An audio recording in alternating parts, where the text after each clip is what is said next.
Hello everyone, my name is Pratiksha and welcome back to my channel.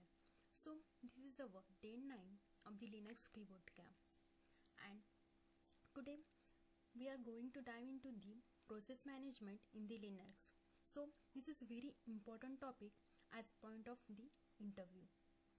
So what is a process? So the process is running instance of the program.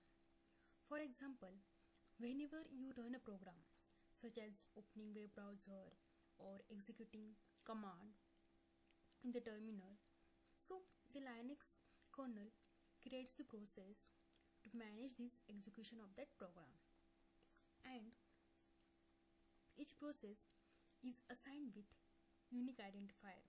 You can call it as the process ID, or you can also say the PID. For example, if you open two terminal windows, so they each represent different process, and each process will have its own PID, and the process has the 4 states. Let me write here.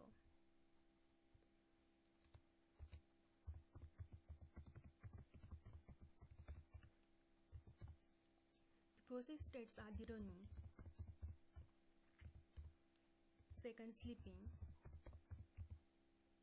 third stop, and the fourth zombie. So what is running state? Let's see. The process is actively executing and it is ready to execute. So it happens when the process is actually using the CPU resources. So that is a running state. And the process is waiting for some event like disk input output or the user input. So that process state known as the sleeping state when they are paused. And third is the stop. So when a stop state happen, when it is paused by the signal, such as when you press the Ctrl plus Z in the terminal, then pause the process, so you can say it is a stop state. And the last is a zombie. So zombie process has finished executing, but it hasn't yet been cleared from the process table because the parent process has not reached its exit status. So we think of the zombie process as a ghost. So in the system that takes a tiny bit of the resources but isn't doing anything anymore. So this is the zombie state, and each state has important role in managing how the resources are allocated to the different tasks on the system. So how these processes come into the existence? Well, in Linux, processes are created through the system called the fork. You can let me write here, that is a fork. And when process calls fork, it creates almost identical copy of itself. So you can also call it as child process. So this child process has unique PID, but otherwise it behaves like the parent process. And if the child process want to run the different program, for example, if it needs to start the new application, then it will call the exec function. You can see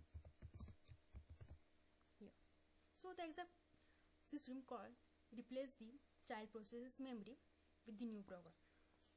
So now we have seen what is the process and the process states, and now let's see how to manage that process.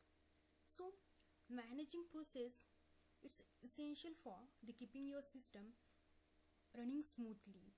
So there are the number of commands that using that you can monitor and control the processes. So to see that commands, firstly open your virtual machine. Let me log in here.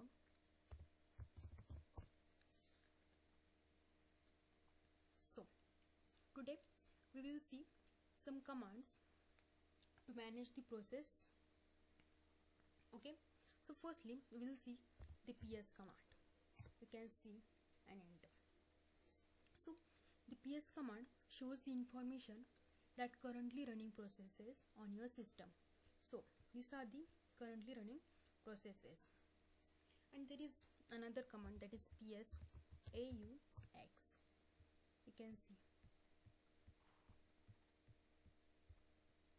So this command shows the detailed information about all the processes running on the system. You can see the processes with detailed information. So firstly, ps command shows you the currently running processes, and the ps aux command, it shows the detailed information about all the processes. And let's see another. There is a top command. Okay, using the top you can live monitor. So this command provides the real dynamic information about the running processes that are running on your system, including CPU, memory.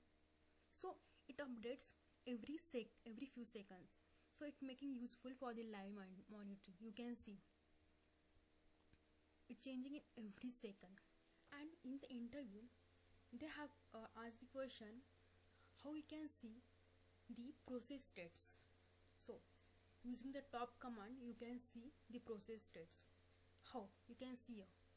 It is the running state, is the sleeping state, is the stop, and the zombie. So using the top command you can see the process states, and also you can see the live monitoring of the processes.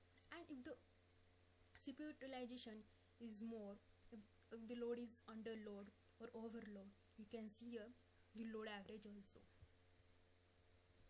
So it's very important command, and you can press the Ctrl C or the Ctrl Z if you want to come back from this. I hope you have understood these commands. It's very important as part the Linux and also the process management. And if you want to delete these processes, so there is a kill. When the process is no longer needed, you can send its signal to stop or the terminate. So the default signal is the side term, so which asks the processes to terminate, and you can also send the cycle which forces the process to terminate immediately. So you can see here. So you can see the currently running processes using the ps command. Okay, and you can terminate that processes using the kill. And with the kill there is a two option, that is with the -9, and there is the -15. With the -9 you can kill the processes forcefully, and with the -15 you can kill the process, or you can terminate the process non-forcefully, means you pass the soft signal. So let's see the practically. So you can see here the PID of the processes. For example, now if you want to terminate that process, so you have to use the kill, and if you want to kill that process forcefully, then use the -9 option and then give the PID name. You can see here the sleep PID is 2816 and enter. So you can see here we have killed that process. And there is also the topic, that is foreground and the background. If we want to run the process in the foreground or the background, you can use the sleep. For example, you can see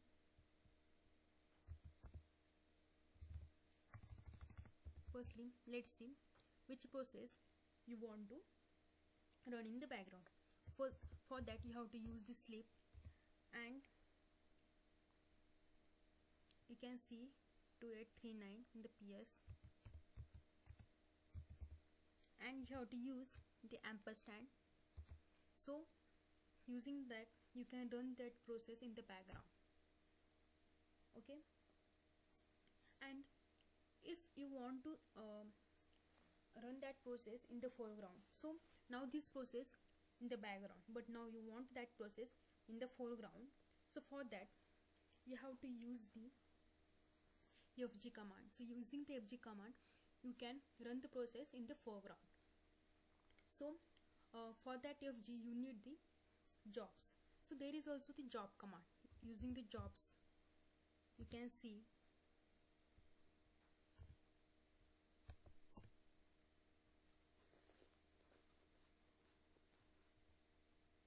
so the job id is 1.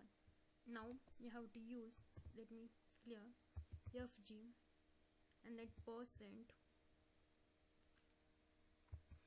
and give the 1, that is a job id, and enter.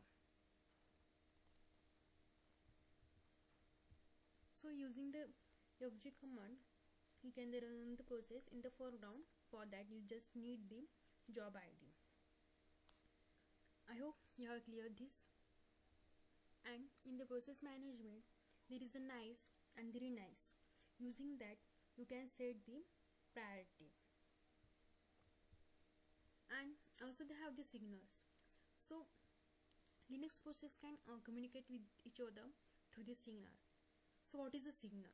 So signal is a message that sent from the one process to the another.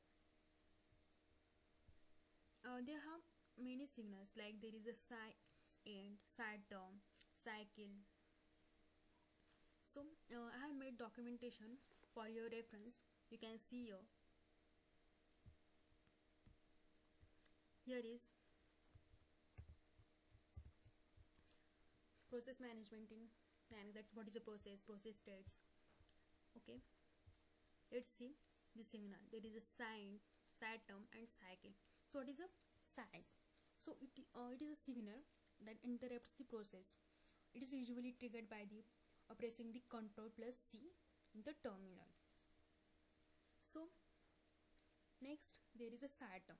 So this is a polite request for the process to terminate. So it is the default signal sent by the kill command. And the last is the cycle. So it is a forceful signal that immediately terminates the process without allowing it to the cleanup. So this signal cannot be caught or the ignored. So these signals are used for the controlling and managing the processes, especially when things go wrong. Okay. And recently I have explained the priority of the processes. So the priority of the processes is determined by its nice value and very nice. So the nice value that can range from the -20 to the +90. So -20 is the highest priority and the +19 is the lowest priority. Let me write here.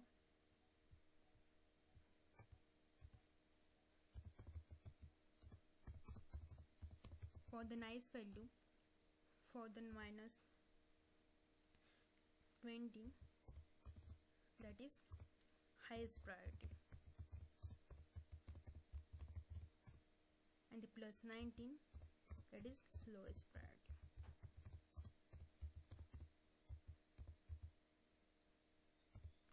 If I have any spelling mistakes, then ignore.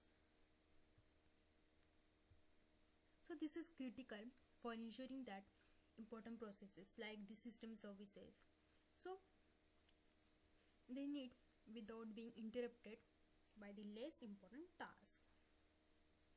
So using that -20 and the +19, you can set the priority of the processes. And you can also check this documentation on my GitHub account. You can see here,